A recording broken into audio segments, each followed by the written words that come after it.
pasando ya a lo que ocurrió en la clasificación del Gran Premio de Hungría, tenemos en primer lugar las vueltas potenciales, donde vemos ese doblete conseguido, esa primera línea conseguida por los pilotos de McLaren. Norris a la cabeza, a 22 milésimas Oscar Piastri, pero es que a 46 milésimas se quedó un Max Verstappen con un Red Bull que realmente no debería de estar en esa posición. Tenemos un piloto que saca un extra a su monoplaza que nadie más es capaz de conseguir, es Max Verstappen, capaz de pelear ya por las pole positions, incluso en trazados donde no es tan favorable para su monoplaza, de competir de tú a tú luego en carrera en ciertas fases con un monoplaza que, repito, no es el más superior hoy en día. Y es que es un piloto que venía haciendo 6 poles consecutivas en esta temporada, que ha batido el récord a una vuelta, sumando las pole positions que logró de manera consecutiva la temporada pasada. Un piloto que realmente cualquier equipo querría tener en sus filas.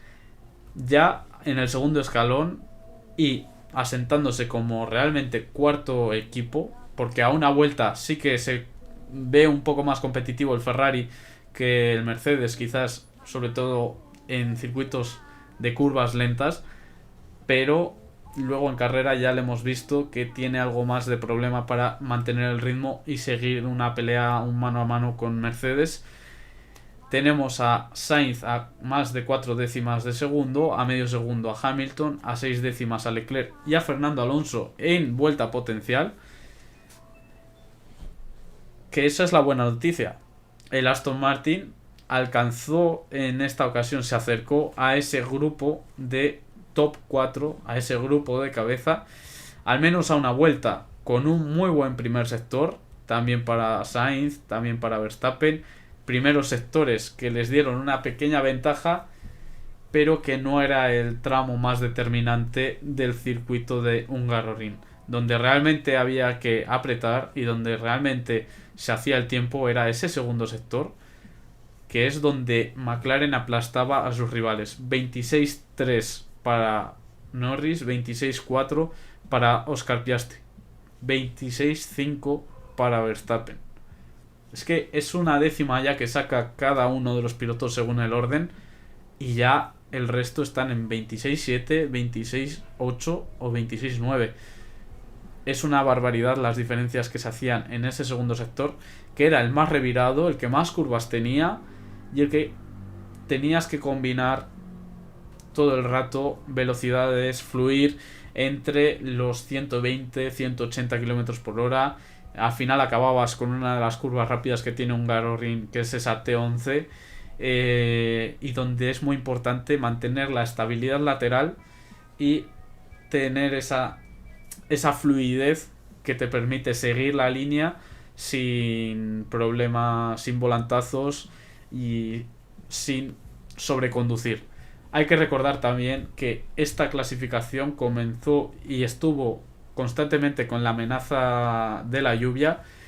Ese fue el problema que sufrió Checo Pérez en la Q1, donde llegó a pisar un piano que estaba mojado cuando estaba usando el neumático blando, porque a pesar de la lluvia se realizó en todo momento con el neumático blando, lo que nos pudo enseñar el crossover de intermedios a blando también. Y tras pisar ese piano perdió el control y se fue contra las protecciones. En ese momento estaba noveno, pero quedaban casi 7 minutos de Q1. Se pudo reanudar la sesión, se mantuvo en seco y los pilotos pudieron volver a salir con el blando y mejorar los tiempos. Russell no mejoró lo suficiente, es más, a pesar de que la potencial está delante de Checo Pérez, en la vuelta real se quedó por detrás y por eso salió detrás de Checo, y al quedarse por detrás y mejorar el resto, pues quedó eliminado de la siguiente ronda de esa Q2. Los Alpine habían usado 2 neumáticos blandos antes de la bandera roja de Checo Pérez y por esos 2 neumáticos blandos que usaron no decidieron colocar un tercero porque creían que no iba a mejorar más la pista, porque había de nuevo amenaza de lluvia. Sin embargo, no llegó a ser tan importante esa lluvia, no llegó a mojarse de nuevo la pista, los pilotos pudieron mejorar sus tiempos y quedaron en la última posición los 2 Alpine. Una mala clasificación para ellos. Luego en Q2 la sorpresa estuvo en que Hamilton marcó el tiempo de corte. A poco pasa a la Q3 y después, una vez de que sí que alcanzó esa ronda final, consiguió clasificarse en quinta posición por delante de Charles Leclerc y de los Aston Martin y también de los Visa, que accedieron a esa ronda final. Como decíamos, respecto a los sectores, vemos que ese segundo tramo fue el más determinante, 1,5 de tasa crítica. Es donde más diferencias se podían hacer y sobre todo entre los pilotos de cabeza. Lando Norris consigue prácticamente 1/10 de ventaja sobre su compañero Oscar Piastri y 1/10 respecto a Max Verstappen, a su máximo rival. Y luego ya el resto, como hemos mencionado antes, están prácticamente en otra liga a 3/10 del tiempo en ese segundo sector de Lando Norris. Sin embargo, aquí no vemos un claro dominador como hemos visto en otras ocasiones. No había un piloto muy superior al resto, sino que ese primer sector era para Max Verstappen con el Red Bull, porque tenía esa recta, esos 2 tramos con DRS. Se sigue mostrando que a alta velocidad y en cuanto a eficiencia de DRS el Red Bull es muy competitivo. También el Ferrari, muy buen rendimiento en ese tramo. Carlos Sainz segundo a 4 milésimas del tiempo de Verstappen, y Fernando Alonso, que conseguía mucha ventaja al principio de la vuelta, pero claro, si tú exigías demasiado al neumático, y es algo que vieron bastante durante los entrenamientos libres, a final de la vuelta no llegabas tan bien. La ventaja que tuvieron estos pilotos, y entre ellos voy a meter sobre todo a Verstappen y a Piastri, porque en el caso de Piastri vemos que es el más rápido en el tercer sector, está en que el viernes, cuando hicieron estas simulaciones de clasificación, la temperatura era muy elevada, de más de 45 grados de temperatura, incluso en los libres 1 se superaron los 50-55 grados de temperatura, temperaturas que sacaban de la zona de trabajo óptima al neumático, lo sobrecalentaban. Entonces ahí sí que había que cuidar más en el primer sector para acabar mejor la vuelta. Pero en clasificación el sábado, como había llovido, la temperatura ambiente y de pista se había reducido, estaba en pista en torno a los 30 grados, bastante temperatura menos, y ahí los pilotos que se dieron cuenta, como quizás Piastri, se fijaron que sí que podían apretar en el primer sector, atacar, ir agresivo, para tener un buen final de vuelta también, que les permitiera ganar bastante tiempo. Respecto a los microsectores, vemos que tampoco hay un dominio claro de un equipo. Sí que vemos en bastantes zonas que los más competitivos fueron los McLaren, esa salida de la T1, la salida de la T2 paso por la T3, la T5 en paso y salida, ya llegamos a la T8, T9, T10 y la parte final con Norris, aunque hay que recordar que ese tercer sector el más competitivo fue Oscar Piastri. Mientras que en lo que son las rectas entre la T3 y T4, paso por T4, entre T7 y T8, también el paso por T11, que es la curva más rápida que tiene un Hungaroring, y el paso de T14 y salida, ahí es Max Verstappen el piloto que está mandando, el piloto más competitivo. Por lo tanto, sí que veíamos tanto en microsectores como en los tiempos potenciales esa igualdad que llegó a tener Verstappen hacia los McLaren. Un piloto que, repito, saca un extra a un monoplaza que seguramente no debería de estar en una posición tan competitiva, aunque hay que tener en cuenta que es un monoplaza que conoce muy bien el piloto holandés, que sabe sacar muy bien el extra, que sabe llevarlo al límite y pocas veces comete el error de sobreconducir.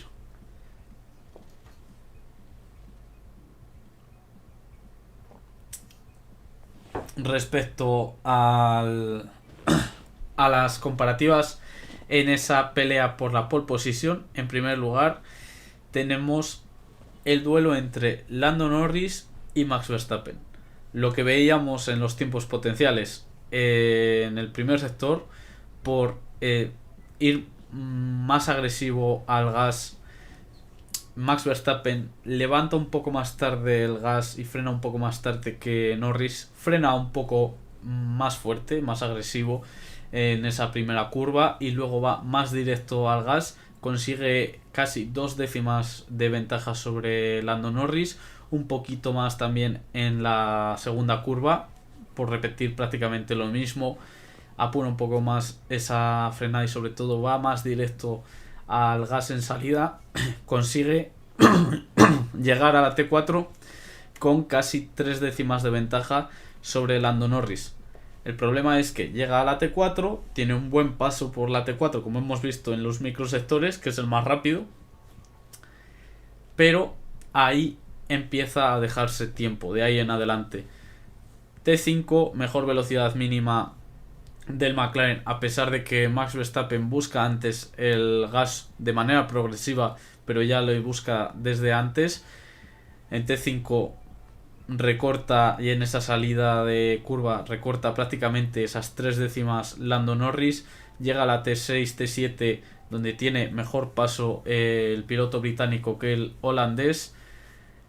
Sí que en la zona rápida, la salida de T8, T9, Verstappen es un poquito más rápido, en T11 también, pero llegamos a la parte final del circuito y aquí Norris frena un poco más fuerte en entrada para buscar algo antes el gas.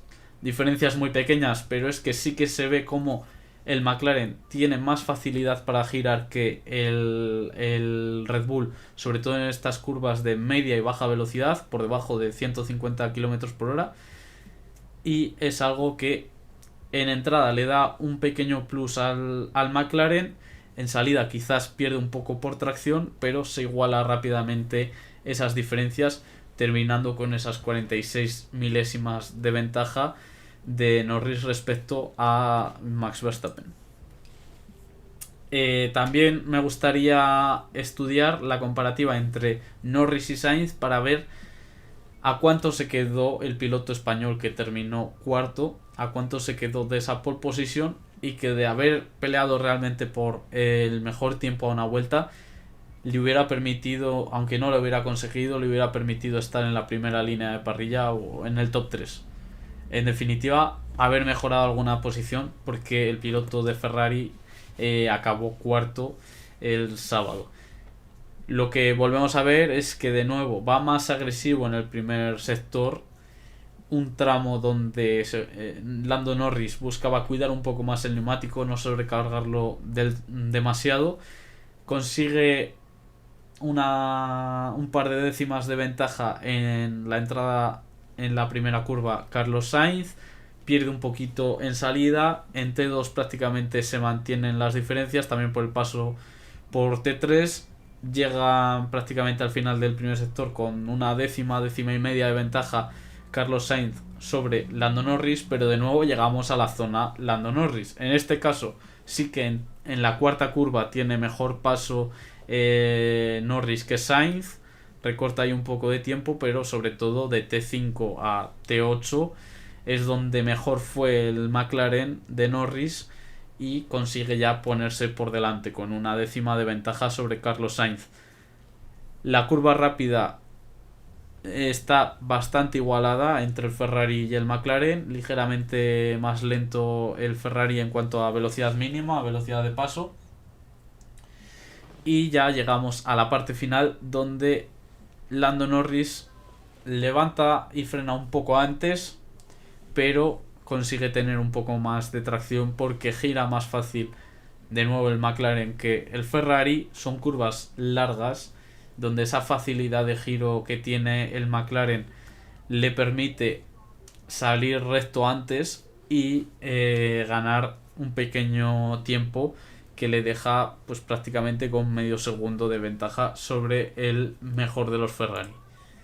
Y por último, para comparar, para situar a Alonso respecto de esa pelea en la que a todos nos gustaría que estuviera con los Ferrari, con Mercedes. Ya hemos visto que Sainz se ha quedado a casi medio segundo de la pole position, pues Fernando Alonso se quedó a más de 3 décimas del tiempo de Carlos Sainz. No está tan lejos, se ha acercado más que en otros grandes premios y sobre todo teniendo en cuenta de que este circuito en principio no era favorable para el Aston Martin, pero vemos que en el primer sector, sobre todo T1, está igualado con Carlos Sainz, con el Ferrari, y esa curva era donde conseguía la ventaja sobre Lando Norris. Por lo tanto, ahí también Fernando Alonso está delante de Lando Norris tras la primera curva. En la segunda entra mejor Fernando Alonso, entra más rápido porque levanta más tarde el gas y frena un pelín más tarde que el Ferrari. Sin embargo, penaliza en salida, es una curva larga, hace otra trazada, pierde tiempo en salida, también le perjudica un poco en el paso por T3 y acaba a casi 2 décimas el primer sector respecto a Carlos Sainz. El segundo sector es muy igualado. Es cierto que tiene ese problema en la T10 donde levanta más el gas que Carlos Sainz y tiene una velocidad mínima bastante baja el Aston Martin, pero lo recupera en salida porque favorece esa salida, una mejor tracción. Estamos viendo también que Carlos Sainz, el Ferrari, no llegaba a levantar del todo en prácticamente todas esas curvas del segundo sector. Sí, ya lo hemos visto otras veces que en los pilotos de Ferrari buscan mantener un poco el gas pisado para mantener esa velocidad de paso, aunque a veces les puede provocar algo de subviraje.